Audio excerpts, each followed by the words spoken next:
మిమ్మల్తో interview చేయాలి అని అనుకున్నప్పుడు, నాకు అవకాశం వచ్చినప్పుడు, నిజంగా అది నాకు సువర్ణ అవకాశం అనుకుంటున్నా.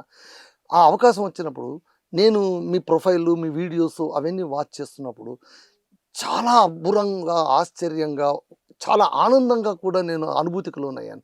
కారణం ఒకటి మీరు చెప్తున్న విషయంలో ఉన్నటువంటి ఆ గాఢత. రెండవది దాన్ని చూస్తున్నటువంటి ఆడియన్స్ కావచ్చు, వ్యూయర్స్ కావచ్చు, అందరూ కూడా ఫ్రమ్ 18 to 30 ఇయర్స్ లోపు వాళ్ళే అద్భుతంగా చూస్తున్నారు, స్పందిస్తున్నారు. గురువుగారు అంటున్నారు, మాస్టరు అంటున్నారు, మీరు చాలా అద్భుతంగా చెప్తున్నారు అని అంటున్నారు. This is amazing sir. మీరు అన్న ఏజ్ ఏదైతే ఉందో ఆ ఏజ్ని మనం నెగ్లెక్ట్ చేసాం సార్. ఎస్. మనం ఆ ఏజ్లో వాళ్ళకు తెలియాల్సిన విషయాల్ని తెలియజేయలేకపోవడం అది మన ఏజ్ వాళ్ళ తప్పే. మీరు అంతే సార్, అన్యదా భావించకండి. అంతే సార్. అండ్ ఇంకొకటి, వాళ్ళకు చెప్పాల్సింది మనం చెప్పకపోవడం ఒకటైతే, చెప్పకూడనివన్నీ చెప్పడం కూడా చాలా అంతే సార్. ఇప్పుడు చెప్పవలసినవి చెప్పలేనప్పుడు చెప్పకూడని ఎన్నో వినడం కూడా, అంటే ఆ గ్యాప్ లో ఏదైనా వినొచ్చు.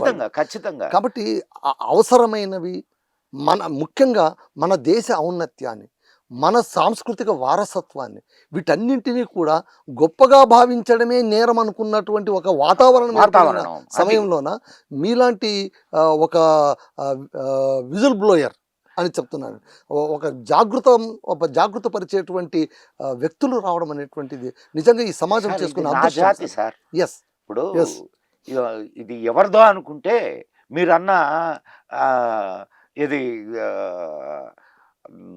విదేశీ బానిసత్వం. ఇప్పుడు 1000 ఏళ్ళు మనం విదేశీ బానిసత్వంలో ఉండాము. ఆ కొలోనియల్ మైండ్ సెట్ మనకి ఇంకా పోలేదు. దానికి తోడు ఇక్కడ వచ్చినటువంటి ప్రభుత్వాలు కూడా ఎట్లా చేస్తూ వచ్చినాయి అని అంటే, ఆ కొలోనియల్ మైండ్ సెట్ని క్యారీ అవుట్ చేస్తూ వచ్చినాయి. ఏది విదేశీ ఆక్రమణదారులని బాగా ఎలివేట్ చేసి చూపించడం, అండ్ కొద్దిమందినే చాలా గొప్పవాళ్ళుగా చిత్రీకరించడం, అండ్ నీకు అంటూ అసలు కల్చర్ లేదు అని నీ కల్చర్ మీద, నీ సంస్కృతి మీద, నీ సాహిత్యం మీద దాడి చేయడం, ఇవన్నీ కూడా ఒక రకమైనటువంటి నిస్తేజానికి జాతిని చేకూరుస్తూ వచ్చింది. ఇంకొక ఇదేమైందంటే, అంటే మన మాధ్యమాలు కానివ్వండి, అటు సినిమా మాధ్యమం కానివ్వండి, ఇటు పత్రికా మాధ్యమం కానివ్వండి, లేదు టీవీలు కానివ్వండి, వీటిలన్నిట్లో ఈ కొలోనియల్ మైండ్ సెట్ ఉన్నటువంటి జాతి ఇంక్లూడ్ అయిపోయింది. దాంతో ఇప్పుడు ఎవరైనా నిజాలు చెప్పాలన్నా చెప్పలేని పరిస్థితి. సోషల్ మీడియా వచ్చిన తర్వాత మాత్రమే ఈ అవకాశం దొరికింది. వేదికలు దొరుకుతున్నాయి. ఇంతకుముందు వేదికలు లేవు. ఇప్పుడు మీరు గొంతు చిచ్చుకొని అరిచినా మిమ్మల్ని పట్టించుకునేవాడు లేరు. కొందరికే పరిమితమై ఆకాశవాణి అని అప్పట్లో ఆ విధంగా. సార్, ఇప్పుడు మీరు చాలా బాగా అన్నారన్నమాట. మీరు అన్నారు మన సంస్కృతి పైన, మన సంప్రదాయం పైన, ముఖ్యంగా మన విద్య పైన, అంటే మనది ఏదైతే వేద విద్య, గురుకుల విద్య, సనాతన విద్య, అన్ని రహస్యాలను నిక్షిప్తం చేసుకున్న ఒక వేద విద్య అనేటువంటి విద్య పైన కూడా ఆంగ్లేయుల దాడి ఖచ్చితంగా జరిగిందని నాకైతే అనిపిస్తుంది. ఈ మెకాంజలే ఎడ్యుకేషన్ సిస్టమ్ మనల్ని క్లర్కులుగా మార్చేసింది. 1838లో సార్, 1838లో మెకాలే ఈ దేశంలోకి వచ్చి, అయితే ఒక విషయాన్ని మనం మెచ్చుకోవాలా మధు గారు, వాళ్ళు చాలా గొప్ప పరిశోధకులు. అవునండి. ఇంగ్లీష్ వాళ్ళు అంటే దుర్మార్గులు కావచ్చు. ఇప్పుడు ఒక గొప్ప విషయం, ఒక మంచి విషయం ఉంటే we have to accept that good thing. వాళ్ళు ఏం చేసేవాళ్ళు, ముందు ఇక్కడ ఉండేటటువంటి విషయాన్నంతా పరిశోధించేవాళ్ళు.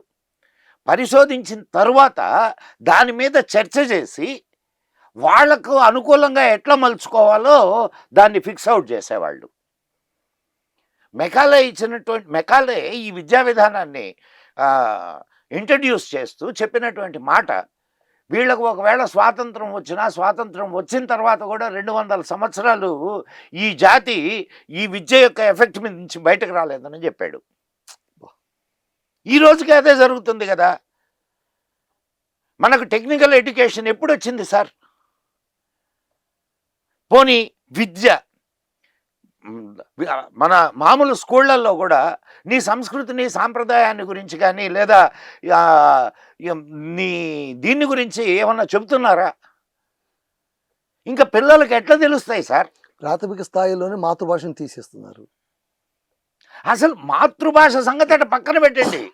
మాతృభాష సరే, ఇప్పుడు ఏదైనా భాష అనేది కమ్యూనికేషన్ కోసమే. నేను కూడా ఇంగ్లీష్ నేర్చుకున్నాను, హిందీ నేర్చుకున్నాను. It's not for any other thing, communication కోసం.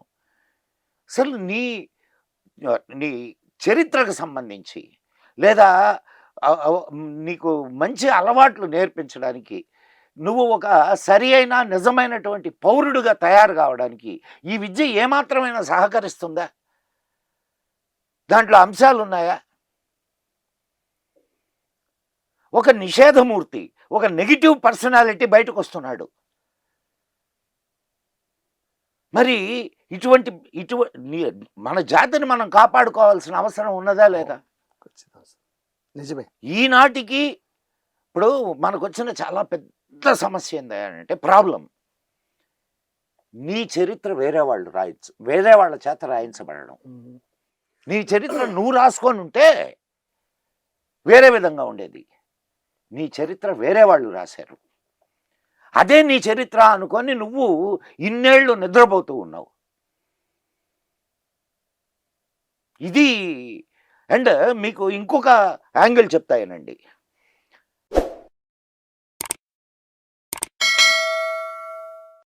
Hi friends, thank you for watching this video. ఈ వీడియో కనుక మీకు నచ్చినట్లయితే దయచేసి లైక్ చేయండి, షేర్ చేయండి. ముఖ్యంగా మా ఛానల్ 24/7 న్యూస్ టీవీని సబ్స్క్రైబ్ చేసుకోండి. ఆ తర్వాత మీ విలువైన అభిప్రాయాల్ని, మార్పులు, చేర్పులు, కావాల్సిన వీడియో ఏమన్నా ఉంటే మన వీడియో కింద కామెంట్ సెక్షన్లో కామెంట్ రూపంలో తెలియజేయండి. నమస్కారం, సాయిదంచిక మాట్లాడుతున్నాను. ప్లీజ్ సబ్స్క్రైబ్, షేర్, లైక్ చేయండి 24/7 టీవీ ఛానల్. హాయ్ నమస్తే, నేను మీ Sonia Akula. Please subscribe to 24/7 news TV. Hi అండి, అందరికీ నమస్తే. నేను Mankota Prasad. Please do subscribe 24/7 news TV. Political, entertainment and infotainment updates కోసం like, share, subscribe 24/7 news TV.